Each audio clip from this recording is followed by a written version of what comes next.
News any time मध्ये आपले स्वागत आहे। पाहूया महत्त्वाची बातमी। चोपडा तालुक्यातील बिडगाव येथे रोजा इफ्तार कार्यक्रमाचे उत्साहात झाले समापन। सर्व धर्म समभावाचे झाले दर्शन। हल्ली सुरू असलेल्या पवित्र रमजान मास निमित्ताने आज चोपडा तालुक्यातील बिडगाव येथे रोजा इफ्तार कार्यक्रम मोठ्या उत्साहात पार पडला।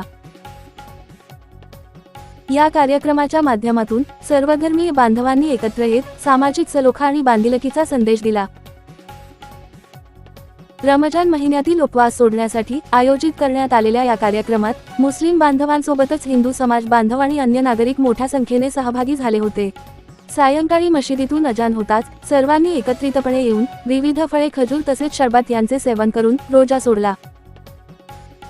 या प्रसंगी प्रमुख उपस्थिती म्हणून माजी पंचायत समिती सभापती डी.पी. साळुंखे उपस्थित होते।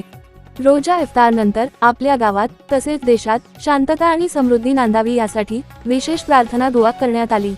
यावेळी गावातील नागरिक मोठ्या संख्येने उपस्थित होते। सर्वांनी एकमेकांना रमजानच्या शुभेच्छा देऊन कार्यक्रमाची सांगता केली। बिडगाव येथून मनसूर शाह यांची रिपोर्ट।